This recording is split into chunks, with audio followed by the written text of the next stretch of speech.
अब बढ़िया के लिए स्वयं बढ़िया होना पड़ता है। औरों को तो हम कह देंगे, लेकिन अरे खुद तो होए तभी तो अच्छा आएगा। इसलिए उन्होंने वो कहते हैं कि समरसी क्या है, इसका मतलब कि पुराने आदमी, अभी भी कोई कोई महात्मा हैं, मौन होकर भोजन करते हैं। तो इसका मतलब क्या? तो इसका मतलब ये है कि जैसा भी है, नमक कम है, मीठा नहीं है, तो बोलना नहीं तो खाएगा ही, चाहे मन में हो भी, पर खाए तो क्या, बोलेगा नहीं। तो इससे क्या होगा, धीरे धीरे सम आ जाएगी। सम आत्मा है, ये आत्मा में पहुंचा देगा।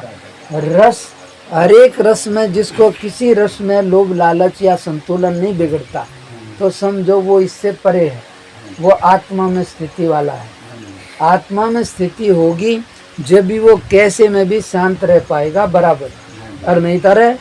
वो गुरुजी सुनाते थे ना एक कहानी कि हमारे साथ एक कोई बड़ा आयुर्वेदाचार्य, बोले वो नमक नहीं डाला या जानबूझ के, तब वो बोला कि खा रहा, तो मैं तो अपना आराम से खा रहा, अब उसको नमक की लत है।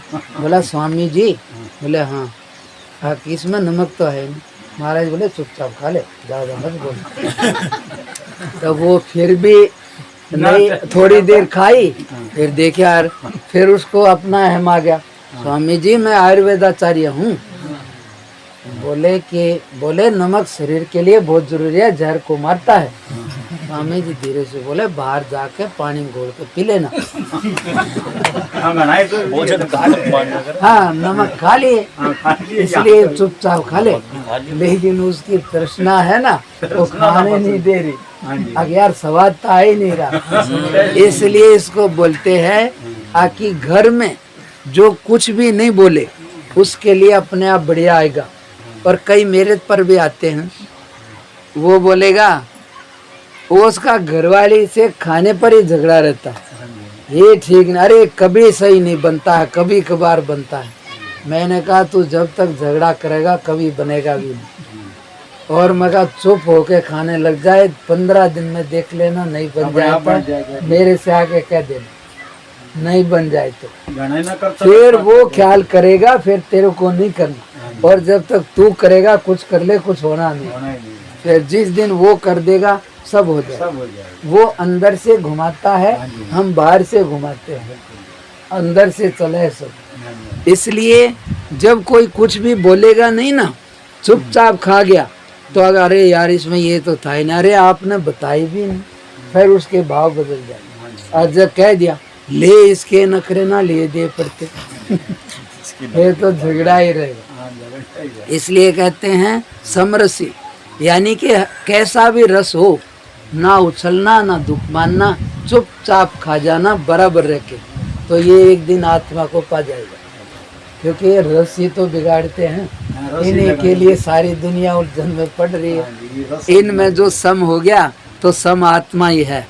इसलिए कह रहे हैं, इसलिए पुराने आदमी बहुत समझदार थे, अनपढ़ थे, लेकिन हम देखते तो चुपचाप खाते थे, जैसा भी आया बोलते नहीं कुछ। तो इसलिए हमारे यहाँ कहावत भी है कि भोजन के समय चुपचाप खाना चाहिए, मौन रह के। पर आजकल उल्टा हो रहा है, जितना खाने में बोल रहे हैं इतना और जगह नहीं बोलते, जबकि भोजन में नहीं बोलना चाहिए। इसके आगे, हे अंतर्यामी परमात्मा, मुझसे किसी भी देहधारी जीवात्मा का सामने पीछे, जिंदा मुर्दा, किसी का भी उल्टा अपराध निरादर न किया जाए, न करवाया जाए, या करने वाले के प्रति सहमति न की जाए, ऐसी परम शक्ति दीजिए। और हे अंतर्यामी परमात्मा, मुझे जगत कल्याण करने में निमित्त बनने की परम शक्ति दीजिए, शक्ति दीजिए, शक्ति दीजिए। हम भी अपने आप में ही थोड़ा सा बुराई के बिना जीवन जी लें तो हम पूरे जगत को कल्याण करने में मदद करेंगे, निमित्त बन जाएंगे। इसलिए कहते हैं कि निमित्त, कोई भी आदमी देखो, प्रचार से यदि दुनिया सुधरती हो ना, तो आज जितना प्रचार है इतना पहले कभी नहीं। 9-10 चैनल चलते हैं। कोई मेरे से बता रहा था, मगर किसी समय सुन ले, क्या फर्क पड़ा है। लेकिन एक बुढ़िया कह रही इतने चलन चले, मैं वहाँ गई। मैं बोला माता जी आपका घर में कैसा है? बोले छोकरे ने मैं पीट दी, मेरा उससे झगड़ा मगा इतने चैनल क्या करे इसलिए मगा जब भाई तुम जहाँ रह रहे हो वहाँ ठीक है नहीं, तो मगा कितना है पढ़ लो और कितने सुन लो, फायदा क्या। लेकिन महाराज जी बोलते थे कभी मेरे से, मैंने कहा बोले ये कुछ नहीं है, प्रचार नहीं करना है, आचरण करना है। बोले आचरण ही सबसे बड़ा प्रचार है। महाराज जियों ने कितनी चीज़ें बोली नहीं, कईयों को तो मैंने पुस्तक ही दी, पढ़ के बोला जी मेरी दारू कितनी कमियां छूट गई, मेरे सारे हल हो गए। मगर केवल पढ़ लेना तो इसको, तो इसलिए मैंने देखा कि आचरण, क्योंकि उन्होंने जीवन जिया है इसलिए उनकी बात बराबर ऊपर से पास है, काम करेगी। मैं कितनी जगह देखता हूँ, मेरे भी हिसाब में कितने गांव ये आ रहे, कितने और भी, ये पहले कोई कुछ नहीं हो करते थे, और भी कई जगह मैंने देखा। जबकि मैं कभी किसी को ये नहीं कहा कि भाई तुम ये छोड़ो या ये करो, कुछ नहीं, आराम से रहे, अपनी मांगे खाई।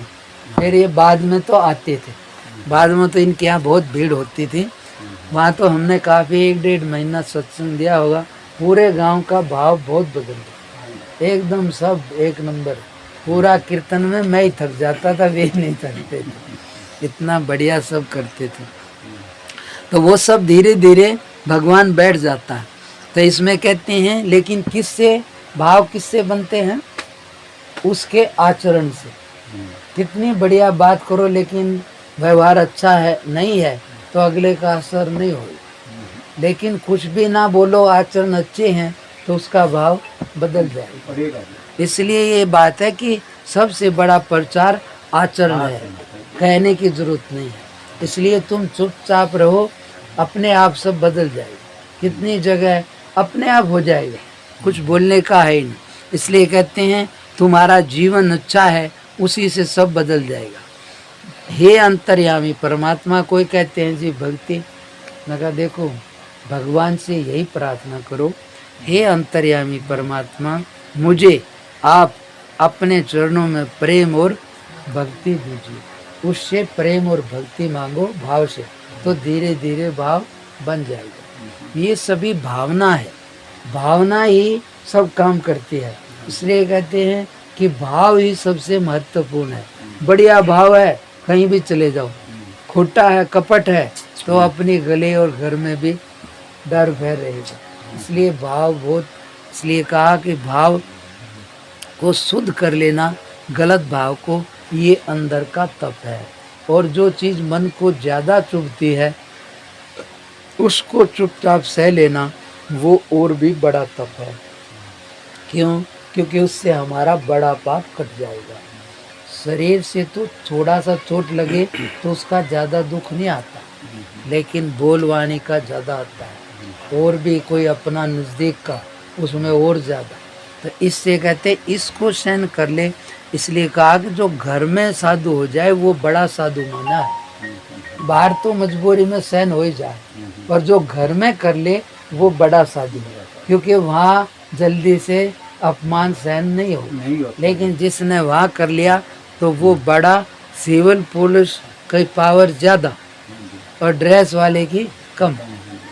समझ में आ गई? और किसी की कोई बात